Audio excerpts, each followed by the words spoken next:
ఆదికాండము 2వ అధ్యాయము. ఆకాశమును భూమియు వాటిలోనున్న సమస్త సమూహమును సంపూర్తి చేయబడెను. దేవుడు తాను చేసిన తన పని 7వ దినములోగా సంపూర్తి చేసి తాను చేసిన తన పని అంతటి నుండి 7వ దినమున విశ్రమించెను. కాబట్టి దేవుడు ఆ 7వ దినమును ఆశీర్వదించి పరిశుద్ధపరచెను. ఏలయనగా దానిలో దేవుడు తాను చేసినట్టుయు సృజించినట్టుయు తన పని అంతటి నుండి విశ్రమించెను. దేవుడైన యెహోవా భూమిని ఆకాశమును చేసిన దినమందు భూమ్యాకాశములు సృజించబడినప్పుడు వాటి ఉత్పత్తి క్రమము ఇదే. అది వరకు పొలమందలి ఏ పొదయు భూమి మీద నుండలేదు, పొలమందలి ఏ చెట్టును మొలవలేదు. ఏలయనగా దేవుడైన యెహోవా భూమి మీద వాన కురిపించలేదు, నేలను సేద్యపరచుటకు నరుడు లేడు. అయితే ఆవిరి భూమి నుండి లేచి నేల అంతటినీ తడిపెను. దేవుడైన యెహోవా నేలమంటితో నరుని నిర్మించి వాని నాసికారంధ్రములలో జీవవాయువును ఊదగా నరుడు జీవాత్మ ఆయను. దేవుడైన యెహోవా తూర్పున ఏదెనులో ఒక తోట వేసి తాను నిర్మించిన నరుని దానిలో ఉంచెను. మరియు దేవుడైన యెహోవా చూపునకు రమ్యమైనదియు ఆహారమునకు మంచిదియునైన ప్రతి వృక్షమును, ఆ తోట మధ్యను జీవవృక్షమును, మంచి చెడ్డల తెలివినిచ్చు వృక్షమును నేల నుండి మొలిపించెను. మరియు ఆ తోటను తడుపుటకు ఏదెనులో నుండి ఒక నది బయలుదేరి అక్కడ నుండి చీలిపోయి 4 శాఖలాయెను. మొదటి దాని పేరు పీషోను. అది హవీలా దేశమంతటి చుట్టూ పారుచున్నది. అక్కడ బంగారమున్నది. ఆ దేశపు బంగారము శ్రేష్టమైనది. అక్కడ బోలమును గోమేధికములను దొరుకును. రెండవ నది పేరు గీహోను. అది కూషు దేశమంతటి చుట్టూ పారుచున్నది.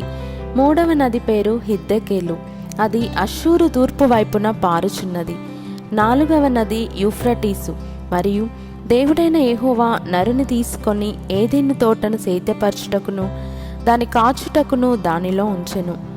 మరియు దేవుడైన యెహోవా ఈ తోటలోనున్న ప్రతి వృక్షఫలములను నీవు నిరభ్యంతరముగా తినవచ్చును. అయితే మంచి చెడ్డల తెలివినిచ్చు వృక్షఫలములను తినకూడదు. నీవు వాటిని తిను దినమున నిశ్చయముగా చచ్చెదవని నరునికి ఆజ్ఞాపించెను. మరియు దేవుడైన యెహోవా నరుడు ఒంటరిగా నుండుట మంచిది కాదు, వానికి సాటి అయిన సహాయమును వాని కొరకు చేయుదుననుకొనెను.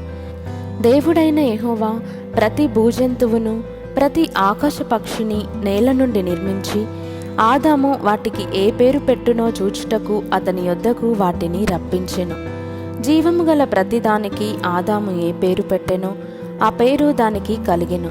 అప్పుడు ఆదాము సమస్త పశువులకును ఆకాశ పక్షులకును సమస్త భూజంతువులకును పేరులు పెట్టెను.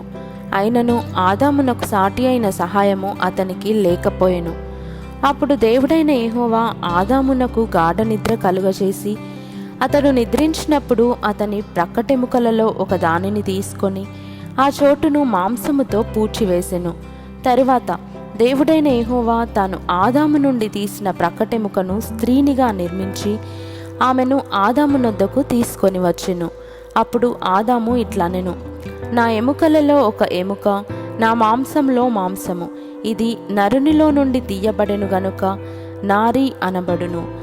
కాబట్టి పురుషుడు తన తండ్రిని తన తల్లిని విడిచి తన భార్యను హత్తుకొనును, వారు ఏక శరీరమై ఉందురు. అప్పుడు ఆదామును అతని భార్యయు వారిద్దరూ దిగంబరులుగా నుండిరి. అయితే వారు సిగ్గు ఎరుగక యుండిరి.